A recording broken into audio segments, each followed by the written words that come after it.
Sejam bem-vindos a mais um episódio do canal Tudo Sobre Coluna. Eu sou Alan França, sou neurocirurgião, especialista em cirurgia da coluna vertebral e também no tratamento de dores. E esse episódio nós vamos conversar aqui sobre noções básicas da biomecânica da coluna. Mas antes de mais nada, eu gostaria de pedir para você seguir o nosso canal, curtir esse vídeo, se for o caso também compartilhar com aquelas pessoas que vocês acreditam que vão se beneficiar desse tipo de informação.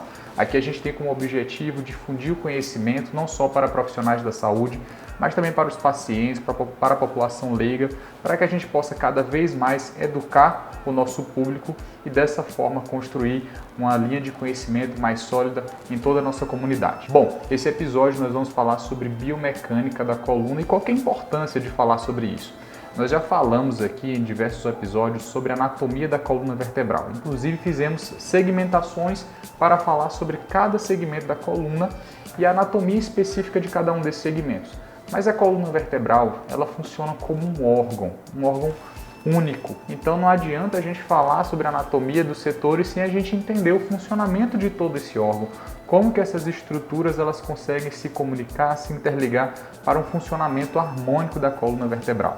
E para entender esse funcionamento harmônico, eu peço que vocês acompanhem aqui através da imagem, onde a gente consegue ver aqui a coluna vertebral como um todo em 4 visões. Duas visões laterais, uma visão um pouco mais oblíqua, que é essa visão do lado de cá, uma outra visão bem lateral, que é essa, uma visão anterior e uma visão posterior. E vocês podem perceber que a coluna ela é formada por diversas vértebras, onde no sentido crânio-caudal, essas vértebras elas vão aumentando de tamanho. E nós temos 4 segmentos na coluna. Nós temos o segmento cervical, torácico, lombar e sacral. E percebam que também a coluna em uma visão antero-posterior, ela deve ser extremamente alinhada, sem curvaturas. Esse é o normal, esse é o esperado para a coluna vertebral. Já numa visão lateral, nós temos curvaturas fisiológicas na nossa coluna, que são elas a cifose torácica e sacral e a lordose lombar e cervical. Então nós temos uma curvatura anterior, que é a lordose tanto na cervical como também na lombar, e nós temos aqui uma curvatura posterior na coluna torácica e também no sacro. Indo adiante, aqui nós temos a representação de uma coluna vertebral e essa imagem mostra exatamente a composição por vértebras da coluna, onde nós temos no segmento cervical 7 vértebras cervicais, e se você quiser aprender um pouco mais sobre a anatomia de cada um desses segmentos, nós temos aqui vídeos no nosso canal falando sobre anatomia. Na coluna torácica nós temos 12 vértebras, na coluna lombar nós temos 5 vértebras e temos na porção mais caudal da coluna 2 estruturas, o sacro e o cóccix. O sacro formado pela junção de 5 vértebras e o cóccix formado pela junção de 4 pequenas vértebras. E a coluna vertebral ela tem 3 principais papéis. Esse órgão, essa estrutura tem 3 principais papéis. O primeiro papel é dar sustentação para o nosso corpo, da mesma forma que uma coluna de uma edificação ela está ali para segurar toda a estrutura daquele edifício, daquela casa, daquela estrutura. A coluna vertebral tem o mesmo papel de dar sustentação para o nosso corpo.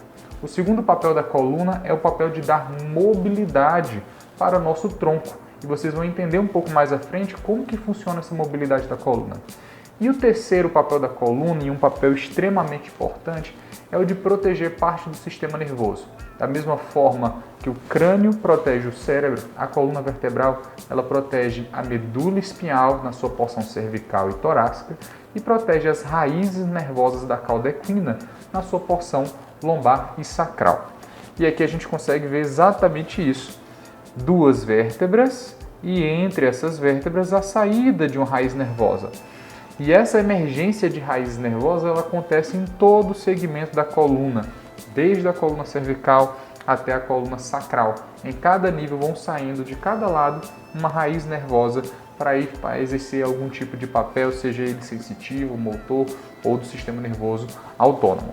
E aqui a gente consegue ver nesse slide um importante papel que a coluna tem em relação à sustentação do nosso corpo, que é o papel de transmissão da carga. Uma vez que a coluna está ali sustentando a nossa estrutura, ela no final da coluna, ela distribui toda essa carga que ela está sustentando. E essa distribuição é feita através da articulação sacro-ilíaca, a articulação do sacro com a crista ilíaca. Dessa forma, o sacro, ao articular-se com a crista ilíaca, ele transfere essa carga para a bacia e essa, por sua vez, transfere essa carga para os membros inferiores.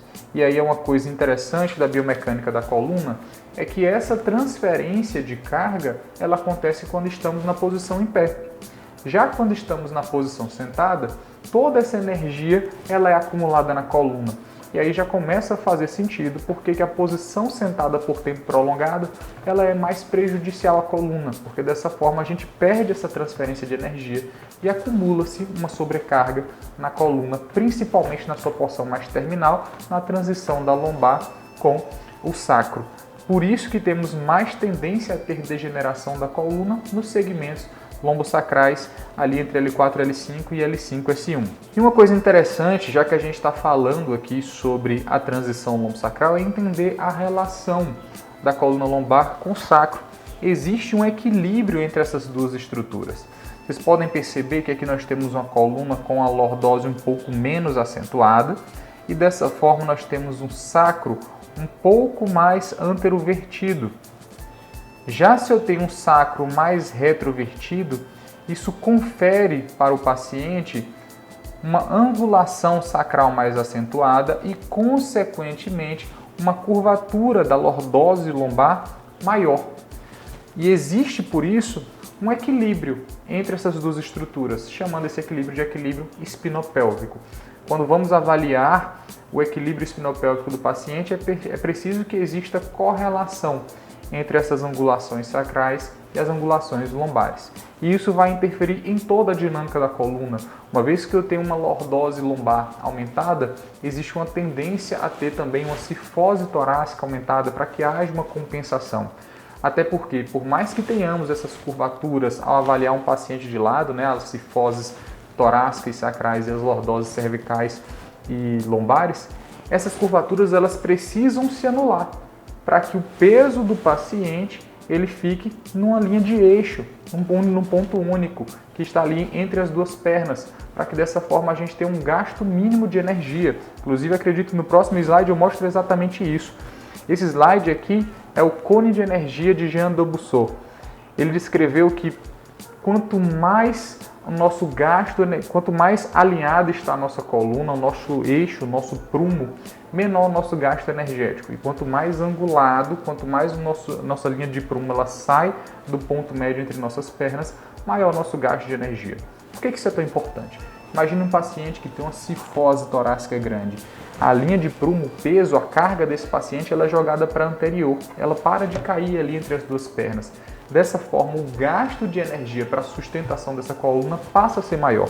E, consequentemente, isso repercute em mais doenças, desgastes, degenerações na coluna. Quando analisamos aqui uma vértebra, essa unidade aqui da coluna, e a gente já fez uma aula aqui falando sobre a anatomia das vértebras em cada um dos segmentos da coluna, eu vou basicamente relembrar, nós temos aqui o corpo vertebral nessa porção mais anterior e ele se comunica com os elementos posteriores através dos dois pedículos.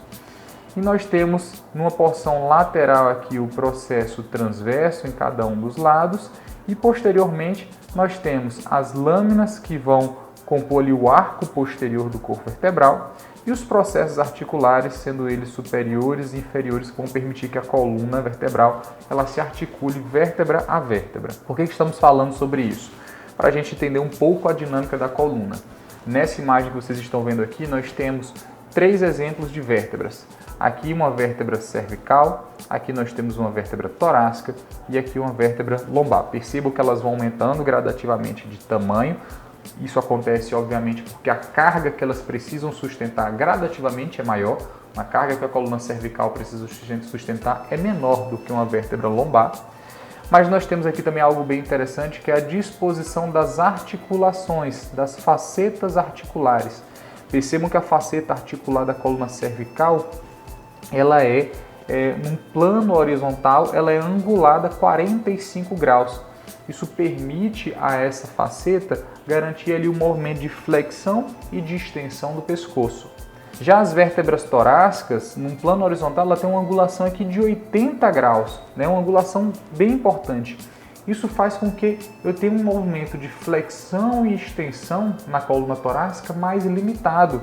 Mas em compensação, isso facilita o movimento de rotação da coluna torácica. Vocês vão ver mais à frente um slide onde eu mostro como que isso faz sentido, como que isso repercute na movimentação da coluna vertebral. E já a coluna lombar nós temos facetas um pouco mais oblíquas, com um componente onde nós temos uma faceta articular inferior côncava e uma faceta articular inferior convexa.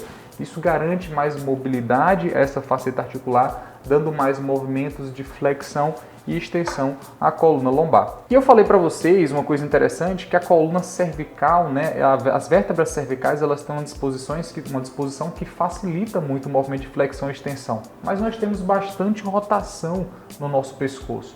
E essa rotação, boa parte dela acontece graças à nossa articulação C1, C2, onde nós temos aqui o processo odontoide que serve de pivô para a rotação do nosso pescoço.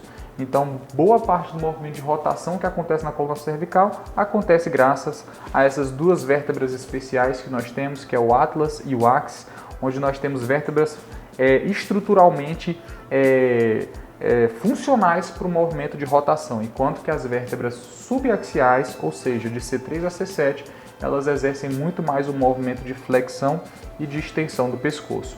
De tal forma que nessa imagem aqui vocês podem ver que nós temos uma flexão lateral no pescoço que gira em torno de 35 graus, nós temos movimentos de flexão que gira em torno de 65 graus e extensão 40 graus, e nós temos uma rotação bem ampla, onde nós temos 50 graus de rotação para cada lado, ali, dando aproximadamente 100 graus de rotação completa do nosso pescoço. Já nosso tronco, quando a gente avalia aqui o componente coluna torácica e lombar, nós temos uma flexão lateral de 40 graus para cada lado, uma flexão de tronco de 85 graus e uma extensão que pode chegar em até 60 graus. É óbvio que se eu tenho um paciente com pouca mobilidade, com mais tensão muscular, com um processo de artrose acontecendo, acometendo essas articulações, eu tendo a perder esse movimento, eu tendo a ter essas angulações reduzidas.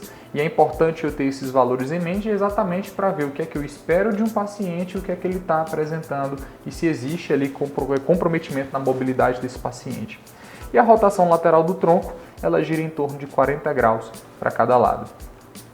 E vejam, esse slide aqui é bem interessante. Esse slide linka bem com aquela nossa conversa anterior sobre as facetas da coluna. E vejam que a coluna cervical, ela faz bastante movimento de flexão e extensão. Ela tem também aqui na articulação C1, C2, muito movimento de rotação. Já a coluna torácica, nós temos um componentemente de flexão e extensão reduzido, mas em comparação com a lombar, nós temos aqui a torácica sendo a grande responsável aqui pelo movimento de rotação do nosso tronco.